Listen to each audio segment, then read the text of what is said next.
Hi tears, welcome back. எல்லாரும் எப்படி இருக்கீங்க? நல்லா இருக்கீங்களா?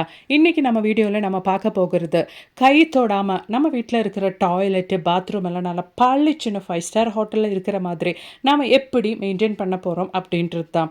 அது மட்டும் இல்லை, இப்போ வெக்கேஷன் அப்படின்றதுனால குழந்தைங்க எல்லாம் இருக்கிற வீட்டில் இந்த மாதிரி ஒன்று நீங்கள் செஞ்சு வச்சா மட்டும் போதுங்க. ஹார்பிக்கும் தேவையில்லை, ப்ரெஷ்ஷும் தேவையில்லை. அப்போ நமக்கு டைம் வேஸ்ட் பண்ணாமல் நேராக வீடியோக்குள்ளே போயிடலாம். இப்போ நமக்கு நம்மளோடது முதல் டிப் ஒன்று பார்த்துடலாங்க. அதுக்காக வேண்டிட்டு நான் ஹோட்டல்லேருந்து நம்ம ஃபுட்டெல்லாம் வாங்குகிற பாத்திரத்தில் ஒரு 3 டேபிள் ஸ்பூன் அளவுக்கு ப்ளீச்சிங் பவுடர் தாங்க எடுத்திருக்கேன். அதோடவே நமக்கு தேவையானது 2 டீஸ்பூன் அளவுக்கு பேக்கிங் சோடா தான். 2 டீஸ்பூன் அளவுக்கு பேக்கிங் சோடாவும் சேர்த்ததுக்கு அப்புறமேட்டு நமக்கு தேவையானது லிக்விட் டிட்டர்ஜென்ட் தான். அதை நான் இங்கே 1 டீஸ்பூன் அளவுக்கு சேர்த்துருக்கேன். உங்கள் கையில் லிக்விட் டிட்டர்ஜென்ட் இல்லைன்னா நீங்கள் சோப்பு பவுடர், அப்படி இல்லைன்னா துணி துவைக்கிற சோப்பு கிரேட் பண்ணி 1 டீஸ்பூன் அளவுக்கு சேர்த்துக்கலாம். அதோடவே ஒரு அரை லெமன் கூட நம்ம புழிஞ்சு சேர்த்துக்கலாம். ரொம்பவே எஃபெக்டிவான ஒரு சொல்யூஷன் தான் நம்ம இங்கே ரெடி பண்ணிட்டு இருக்கிறோம். அவ்வளோதான். லெமனும் புழிஞ்சு சேர்த்ததுக்கு அப்புறமேட்டு நம்ம நல்லா ஒன்று மிக்ஸ் பண்ணிக்கலாம். ப்ளீச்சிங் பவுடர் அப்படின்றதுனால நீங்கள் ஸ்டீல் ஸ்பூன் எல்லாம் யூஸ் பண்ணாமல் இந்த மாதிரி பிளாஸ்டிக் ஸ்பூன் யூஸ் பண்ணால் போதும். அவ்வளோதான். நம்ம சேர்த்து கொடுத்த இன்க்ரீடியன்ஸ் எல்லாம் நல்லா மிக்ஸ் பண்ணி விட்டுக்கலாம். இனி கொஞ்சம் தண்ணி ஊற்றிக்கலாம். ரொம்ப தண்ணி ஊற்ற வேண்டாம், கொஞ்சம் மட்டும் ஊற்றிட்டு நம்ம இது ஒரு பேஸ்ட் கன்சிஸ்டன்சிக்கு தான் மாற்ற போகிறோம். அவ்வளோதான். நம்ம சேர்த்து கொடுத்த இன்க்ரீடியன்ஸ் எல்லாம் நல்லா இந்த மாதிரி கொஞ்சம் மட்டும் தண்ணி ஊற்றிட்டு, அதாவது நம்ம ஒரு 2 டேபிள் ஸ்பூன் அளவுக்கு தண்ணி ஊற்றிக்கலாம். இந்த மாதிரி நல்லா ஒரு பேஸ்ட் மாதிரி நம்ம மிக்ஸ் பண்ணி எடுத்துடலாம். அவ்வளோதான். நம்மளோட சொல்யூஷன் இங்கே ரெடி ஆயிருச்சு. நம்ம ரெடி பண்ணுற இந்த ஒரு சொல்யூஷனோட ஸ்மெல்லு எல்லாருக்குமே செட் ஆகாது, அலர்ஜி இருக்கும். அந்த மாதிரி இருக்கிறவங்க ஒரு மாஸ்க் யூஸ் பண்ணிவிட்டு இந்த ஒரு சொல்யூஷன் மிக்ஸ் பண்ணி ரெடி பண்ணிக்கோங்க. அவ்வளோதான். நம்மளோட சொல்யூஷன் இங்கே ரெடி ஆயிருச்சு. இப்போ நம்ம இந்த ஒரு சொல்யூஷன் யூஸ் பண்ணி எப்படியெல்லாம் க்ளீன் பண்ண போகிறோம் அப்படின்றத பார்த்துடலாங்க. இனி நம்ம டாய்லெட்டில் அப்படி இல்லைனா பாத்ரூமில் இருக்கிற நம்ம யூஸ் பண்ணுற பக்கெட்டு தான் எடுத்திருக்கோம். இப்போ என்னோடது பக்கெட்டு நல்ல லைட் ரோஸ் கலரு அப்படின்றதுனால நல்ல மண்ணு கரை, உப்பு கரையெல்லாம் நல்லா செப்பரேட்டாக விசிபிளாக என்னோடது தெரியுது. இந்த மாதிரி இருக்கிற கரையெல்லாம் நம்ம ஸ்பாஞ்சு யூஸ் பண்ணி தான் ஜஸ்ட்டு நம்ம ரெடி பண்ண சொல்யூஷன். ஜஸ்ட்டு ஒன்று தேய்ச்சி கொடுத்தா மட்டும் போதுங்க. கை மெனக்கிடாமல், கை வலிக்காமல் நம்ம ஈஸியாக இந்த மாதிரி இருக்கிற பக்கெட்ஸ் எல்லாம் நம்ம க்ளீன் பண்ணி எடுத்துடலாம். என்னோடது பக்கெட்டோட கைப்பிடியிலும் நல்லபடியாக மண்ணு கரை பிடிச்சிருக்குங்க. எவ்வளோதான் நம்ம வாரத்தில் ஒரு நாள் கழுவி சுத்தம் பண்ணி வச்சாலுமே அடுத்த வாரம்னு பார்த்துட்டிங்கன்னா இந்த மாதிரி ஆயிரும் நம்மளோடது பக்கெட்ஸ் எல்லாம். ஏன்னா மண்ணு கரையும் உப்பு கரையும் இருக்கிற தண்ணினா, இனி மண்ணு கரையும் உப்பு கரையும் இல்லாத தண்ணினாலும் நம்ம குளிக்கும் போதெல்லாம் அந்த சோப்பெல்லாம் தெரிச்சு ஒரு மாதிரி கரைப்படியும் நம்மளோடது பக்கெட்ஸ்ல எல்லாம். இப்போ பாருங்கள், நம்மளோடது சொல்யூஷன் நல்லபடியாக பக்கெட்டில் அந்த பக்கெட்டோட வெளிப்பகுதியில் எல்லா இடத்துலையும் நம்ம இந்த மாதிரி தேய்ச்சி விட்டுட்டு நல்ல தண்ணியில் ஒன்று நான் வாஷ் பண்ணி உங்களுக்கு காமிக்கிறேன். நல்லபடியாக நம்மளோடது பக்கெட்டு கடையிலேருந்து வாங்கும்போது எப்படி இருந்துச்சோ அந்த மாதிரி நல்லா பளிச்சுன்னு மாறி இருக்கும். அவ்வளோதான். பக்கெட்டு நல்லபடியாக தேய்ச்சி எடுத்தாச்சு. இனி நம்ம நல்ல தண்ணியில் நம்மளோட பக்கெட் ஒன்று நான் உங்களுக்கு லைவாகவே வாஷ் பண்ணி காமிக்கிறேன். பாருங்கள், நல்லபடியாக க்ளீன் ஆயிடுச்சு. கடையிலேருந்து வாங்கும்போது எப்படி இருந்துச்சோ அந்த மாதிரி நல்லா பளிச்சுன்னு என்னோடது பக்கெட்டு மாறிடுச்சு. கண்டிப்பாக உங்கள் வீட்டில் இந்த மாதிரி உப்பு கரை படிஞ்ச எந்த பாத்திரமாக இருந்தாலும் இந்த மெத்தடில் நீங்கள் ஒன்று கழுவி பாருங்கள். உங்களுக்கே அந்த ஒரு வித்தியாசம் தெரிய வரும். இப்போ பக்கெட்டோட வெளிப்பகுதி மட்டும் நம்ம கழுவிட்டோம்.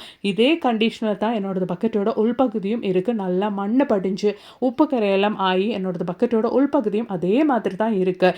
இந்த சொல்யூஷனை நம்ம பயன்படுத்திட்டு ஜஸ்ட் ஒன்று தேய்ச்சிட்டு நம்ம நல்ல தண்ணியில் வாஷ் பண்ணி எடுத்துக்கலாம். அவ்வளோதான். இந்த சொல்யூஷன் பாருங்கள், நான் நல்லா ஒன்று தேய்ச்சி உள்ளெல்லாம் தேய்ச்சி எடுக்கிறேன். நம்ம ப்ளீச்சிங் பவுடர் யூஸ் பண்ணுறதுனாலே கையில் க்ளவுஸ் போட்டுக்கோங்க. நிறைய பேருக்கு இந்த ஒரு ப்ளீச்சிங் பவுடர் அலர்ஜி இருக்கும். அதனால் மறக்காமல் கையில் இந்த மாதிரி ஒரு க்ளவுஸை நீங்கள் போட்டுக்கோங்க. அவ்வளோதான். பாருங்கள், உள்ளேயும் தேய்ச்சிட்டு பக்கெட்டோட உள்ளேயும் நான் நல்லா தேய்ச்சி கொடுத்துட்டு லைவாக உங்களுக்கு வாஷ் பண்ணி காமிக்கிறேன். என்னோடது பக்கெட் இப்போ நல்லா பளிச்சுன்னு கடையிலேருந்து வாங்கும்போது எப்படி இருந்துச்சோ அந்த மாதிரி நான் க்ளீன் பண்ணி எடுத்துட்டேங்க. அவ்வளோதான். பாருங்க, இந்த மாதிரி ஒரு சொல்யூஷன் நம்ம ரெடி பண்ணிட்டோம்னா நம்ம டாய்லெட்டில் இல்லைனா பாத்ரூமில் இருக்கிற பக்கெட்டு, மக்கு, எந்த பாத்திரமாக இருந்தாலும் நல்ல புதுசாகவே நம்ம மாற்றிடலாம். இப்போ நாம் இந்த சொல்யூஷன் யூஸ் பண்ணி க்ளீன் பண்ண போகிறது நம்ம டாய்லெட்டில் இருக்கிற வால் டைல் தான்.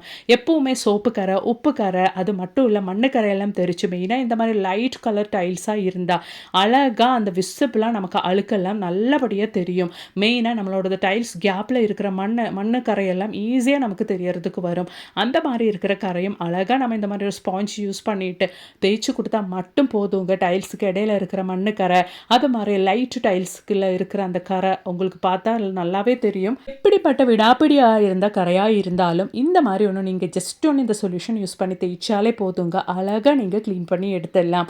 அவ்வளோதான். பாருங்கள், டைல்ஸில் அதுவும் வால் டைலில் கொஞ்சம் பகுதி மட்டும் நான் நல்லா தேய்ச்சி எடுத்துட்டேன். இப்போ நான் உங்களுக்கு வாஷ் பண்ணி காமிக்கிறேன். நல்லபடியாக அந்த லைட் கலரில் இருந்த அந்த அழுக்கெல்லாம் க்ளீன் ஆகி நல்லபடியாக அந்த அழுக்கெல்லாம் கீழே வந்திருக்கு பாருங்கள். அவ்வளோதான். நான் உங்களுக்கு கழுவியும் காமிக்கிறேன். நல்லபடியாக நான் தேய்ச்சி எடுத்த அந்த ஒரு டைல்ஸ் பாருங்கள், நல்லா பளிச்சுன்னு மின்னுது.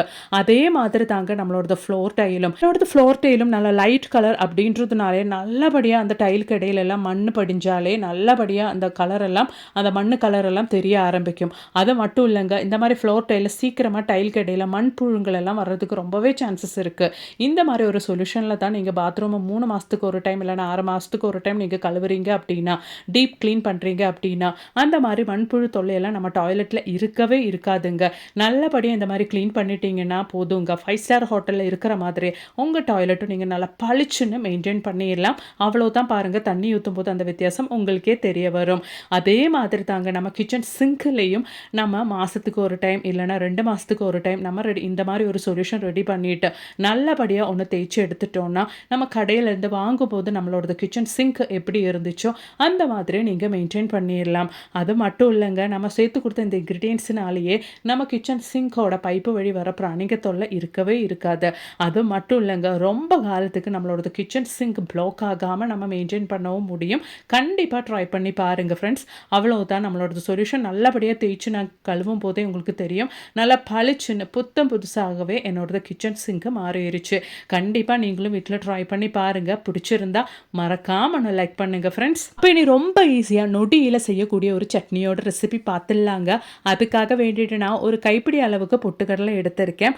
அதோடவே நான் ஒரு சின்ன கைப்பிடி அளவுக்கு தேங்காயும் எடுத்திருக்கேன். நீங்கள் வேணால் துருவன தேங்காய் எடுத்துக்கலாம். நான் இங்கே தேங்காய் கட் பண்ணி தான் சேர்த்துருக்கேன். 3 பல் அளவுக்கு பூண்டு, அதோடவே ஒரு சின்ன துண்டு அளவுக்கு இஞ்சியும் சேர்த்துக்கலாம். மல்லி இலை சேர்த்துக்கலாம். நல்லா வாஷ் பண்ணிவிட்டு ஒரு சின்ன கைப்பிடி அளவுக்கு மல்லி இலை சேர்த்துக்கலாம். இனி காரத்துக்கு தேவையான பச்சை மிளகா ஒரு 2 சேர்த்துக்கலாங்க. அவ்வளோதான். ரொம்ப ஈஸியாக குயிக்காக பேச்சுலர்ஸ் கூட செய்யக்கூடிய ஒரு அருமையான சட்னி.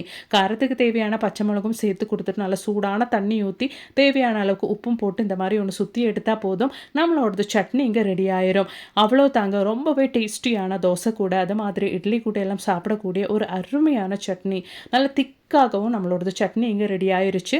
அவ்வளோதான். தாளிப்பும் நம்ம ஊற்றிட்டோன்னா நல்ல டேஸ்டியான சட்னி ரெடி ஆயிருச்சு. ட்ரை பண்ணி பாருங்கள். அப்போ நீ நமக்கு நம்மளோடது அடுத்த டிப் ஒன்று பார்த்துடலாங்க. அதுக்காக வேண்டிட்டு நான் இங்கே ஒரு 1.5 டேபிள் ஸ்பூன் அளவுக்கு ப்ளீச்சிங் பவுடர் தான் எடுத்திருக்கேன். அதோடவே நமக்கு தேவையானது 1 டீஸ்பூன் அளவுக்கு பேக்கிங் சோடா தான், அது கூட சேர்த்துக்கலாம். இனி நமக்கு தேவையானது 1 டீஸ்பூன் அளவுக்கு கல்லுப்பு பொடிச்சது தாங்க, அதுவும் சேர்த்துட்டு நம்ம நல்லபடியாக ஒன்று மிக்ஸ் பண்ணிக்கலாம். நம்மளோடது ப்ளீச்சிங் பவுடருக்கு ரொம்பவே ஹார்டான ஸ்மெல் இருக்கும். அதுக்காக வேண்டி ஒரு நல்ல ஒரு ஃப்ரேக்ரன்ஸுக்காக வேண்டிட்டு நம்ம ஒரு கம்ஃபர்ட் சேஷே கூட நம்ம கட் பண்ணி ஊற்றிக்கலாம். அவ்வளோ கம்ஃபர்ட் ஊற்றுனதுக்கு அப்புறமேட்டு நல்லபடியாக ஒன்று மிக்ஸ் பண்ணிக்கலாம். அதோடவே தேவையான அளவுக்கு தண்ணி ஊற்றிக்கலாம். நான் இங்கே 1/4 லிட்டர் அளவுக்கு தான் சொல்யூஷன் ரெடி பண்ணியிருக்கேன். கம்ஃபர்ட்டும் ஊற்றுனதுக்கு அப்புறமேட்டு தண்ணி ஊற்றிட்டு நம்ம நல்லபடியாக ஒன்று மிக்ஸ் பண்ணி விட்டுக்கலாம். நம்ம சேர்த்து கொடுத்த இன்க்ரீடியன்ட்ஸ் எல்லாம் அந்த தண்ணியில் நல்லா ஒன்று கலங்குறபடி நம்ம இந்த மாதிரி ஒன்று மிக்ஸ் பண்ணி விட்டால் போதும். அதுக்கப்புறமேட்டு ஒரு 1/2 ஹவர் டைமுக்கு அப்படியே நம்மளோட சொல்யூஷன் நம்ம ரெஸ்ட் பண்ணுறதுக்காக மாற்றி வச்சிடலாம். அதுக்கப்புறமேட்டு தான் நம்ம இதை பயன்படுத்துவோம். இவ்வளோதான் பாருங்கள். 1/2 ஹவர் டைம் முடிஞ்சிருச்சு. நம்மளோட சொல்யூஷன் நான் இந்த மாதிரி ஒரு பாட்டிலுக்கு தாங்க மாற்றுறேன். உங்கள் கையில் ஸ்ப்ரே பாட்டில் இருந்தால் அது கூட நீங்கள் பயன்படுத்திக்கலாம். ஆனால் இந்த மாதிரி டாய்லெட் பாத்ரூம் பர்பஸுக்கெல்லாம் இந்த மாதிரி பாட்டிலே நம்ம யூஸ் பண்ணுறது நல்லதுங்க. இந்த பாட்டில் மூடியில் நம்ம ஹோல்ஸ் மட்டும் போட்டு விட்டால் போதும். அவ்வளோதான். 1/4 லிட்டர் சொல்யூஷன் நம்ம இங்கே ரெடி பண்ணிட்டோம். நீங்கள் கொஞ்சம் ஜாஸ்தி சொல்யூஷன் ரெடி பண்ணி வைக்கிறீங்க அப்படின்னா நம்ம சேர்த்து கொடுத்த இன்க்ரீடியன்ட்ஸ் எல்லாம் அதுக்கு தகுந்த மாதிரி நீங்கள் கொஞ்சம் சேர்த்து கொடுத்தா மட்டும் போதுங்க. அவ்வளோதான். இப்போ நம்ம இந்த ரெடி பண்ண சொல்யூஷன் நம்ம எப்படி பயன்படுத்த போகிறோம் அப்படின்றது பார்த்துடலாம். இந்த ஒரு சொல்யூஷன் எவ்வளோ நாளானும் நமக்கு கெட்டு போகாதுங்க. இப்போ குழந்தைங்களுக்கெல்லாம் ஸ்கூல் லீவ் அப்படின்றதுனாலேயே வெக்கேஷன் அப்படின்றதுனால கண்டினியூஸாக அவங்க டாய்லெட் எல்லாம் யூஸ் பண்ணுறதுனால அடிக்கடி நம்ம ஹார்பிக் ப்ரஷ் எல்லாம் யூஸ் பண்ணி க்ளீன் பண்ணுற ஒரு நிலமை தான் இருக்கும். அது மட்டும் இல்லாமல் நல்ல பேட் ஸ்மெல்லும் வந்துக்கிட்டே இருக்கும். நீங்கள் நைட்டு தூங்குறதுக்கு முன்னாடி இந்த ஒரு சொல்யூஷன் உங்கள் க்ளோசெட்டில் நல்லா ஒன்று ஸ்ப்ரே பண்ணி கொடுத்துட்டு அதுக்கப்புறமேட்டு காலையில் எழுந்திரிச்சு நீங்கள் ஃப்ளஷ் பண்ணி விட்டால் மட்டும் போதுங்க. டாய்லெட்டில் இல்லைன்னா உங்கள் க்ளோசெட்டில் எவ்வளோ தான் மஞ்சக்கரை இருந்தாலும் பேட் ஸ்மெல் இருந்தாலும் அதெல்லாம் காணாமல் போய் நல்லா பளிச்சுன்னு 5 ஸ்டார் ஹோட்டலில் இருக்கிற மாதிரி உங்கள் க்ளோசெட் நீங்கள் மெயின்டைன் பண்ணிடலாங்க. கண்டிப்பாக நீங்கள் ட்ரை பண்ணி பாருங்கள். கை தொடாமல், ப்ரஷ் யூஸ் பண்ணாமல், ஹார்பிக் இல்லாமல் இந்த மாதிரி நீங்கள் செஞ்சுட்டிங்கன்னா உங்களோட செப்டிக் டேங்கும் நீங்கள் ரொம்ப காலத்துக்கு பிளாக் ஆகாமல் மெயின்டைன் பண்ண முடியும். கண்டிப்பாக ட்ரை பண்ணி பாருங்கள். இப்போ இன்றைக்கி நம்ம வீடியோவில் ஆட் பண்ண எல்லா டிப்ஸும் உங்களுக்கு ரொம்பவும் பயனுள்ளதாக இருந்திருக்கும்னு நான் நினைக்கிறேன். அது மட்டும் இல்லைங்க, நல்ல நிறைய வீடியோஸும் நான் என் சேனலில் ஆட் பண்ணியிருக்கேன். கொஞ்சம் செக் பண்ணி பாருங்கள்.